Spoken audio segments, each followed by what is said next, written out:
ونحن على ذلك لمن الشاهدين والشاکرین والحمد للہ رب العالمین۔ انتہائی حضوری قلب کے ساتھ اپنے آقا و مولا کی بارگاہ میں ہدیہ درود پیش کریں۔ اللہم صلی علی سیدنا و شفیعنا مولانا محمد مبارک وسلم صلاۃ و سلام علیک یا رسول اللہ صلی اللہ تعالی علیہ وآلہ وسلم۔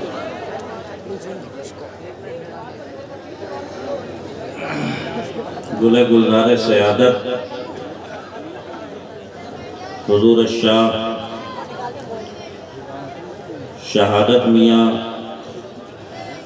دامت اللہ علینا کے ادارے کا سالانہ اجلاس دستار بندی کے موقع پر یہ نورانی عرفانی بزم محبت سجائی گئی ہے۔ کچھ بچوں نے حفظ قرآن مکمل کیا ہے، ان کے اعزاز میں یہ سالانہ اجلاس منعقد ہے۔ اللہ تعالیٰ اس کے ایک ایک لمحے کو اپنی بارگاہ میں قبول فرمائے اور ادارہ ہذا کو دن دوگنی رات چوگنی ترقی عطا فرمائے۔ اطمینان اور سکون کے ساتھ میں بیٹھیں۔ میں ابتدائی 10-15 منٹ کے لیے حاضر خدمت ہوں۔ آپ کے اجلاس کے منتخب علماء کرام، باہر سے بلائے گئے مہمان قیام گاہ پر جلوہ بار ہیں۔ کچھ ہی دیر میں منبر نور پر ان کی تشریف آوری ہو جائے گی اور انشاءاللہ تعالی ہم ان سے فیضیاب ہوں گے۔ پہلی چیز تو یہ سن لیں کہ یہ جلسہ کیوں کیا جا رہا ہے، اسی کو ذہن میں رکھتے ہوئے میں نے آیت کریمہ کا انتخاب کر لیا۔ ہمارا تمہارا پروردگار ارشاد فرماتا ہے کہ ایمان والوں کو بار بار سمجھاؤ، اس لیے کہ بار بار کا سمجھانا ایمان والوں کو فائدہ پہنچاتا ہے۔ سرولی میں ایک جلسہ یا کانفرنس ہو جانے کے بعد میں دوسرے جلسے اور کانفرنس کی ضرورت اس لیے ہے کہ ایک بار میں علماء کرام آئے، انہوں نے نصیحتیں کی، قرآن و حدیث کو بیان کیا، آپ کو سمجھایا، آپ کو آپ کے رب کے قریب کرنے کے طریقے بتائے۔ بیچ میں شیطانی حملے ہوئے، ذہن سے وہ ساری باتیں نکل گئیں، تو پھر سے جلسہ اس لیے ہوتا ہے کہ وہ باتیں پھر تر و تازہ ہو جائیں، ذہن میں بیٹھ جائیں اور اللہ کے بندے اللہ کے قریب ہو جائیں۔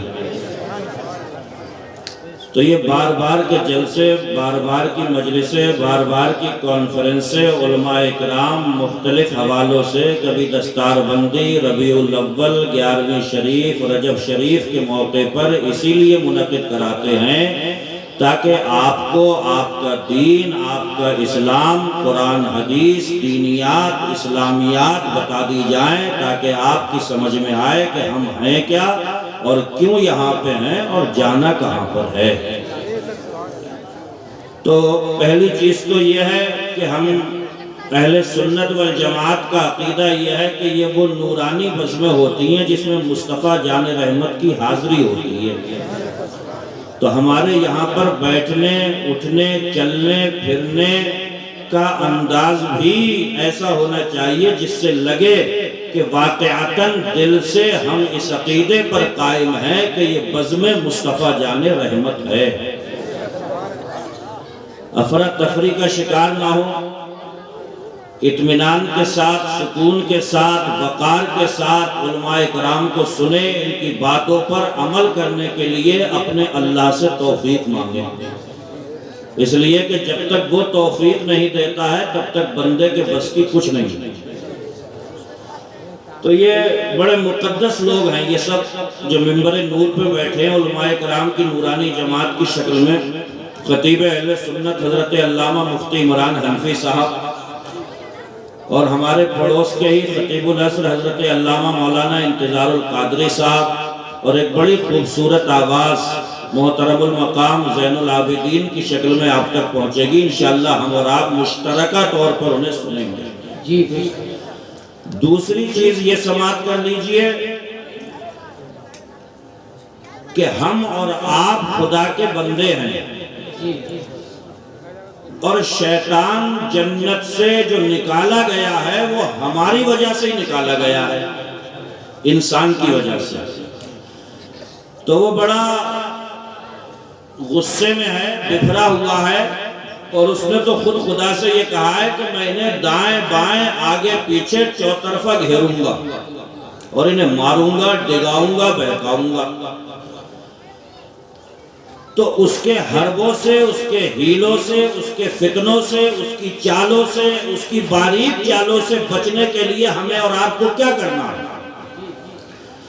مفسرین اکرام فرماتے ہیں کہ قرآن شریف میں پڑھیے، شیطان نے یہی کہا ہے کہ میں آگے سے، پیچھے سے، دائیں سے، بائیں سے، چاروں طرف سے گھیروں گا۔ مفسرین اکرام فرماتے ہیں کہ اس کی بھی مت ماری گئی تھی، دو سائیڈ چھوڑ گیا، ایک اوپر کی اور ایک نیچے کی۔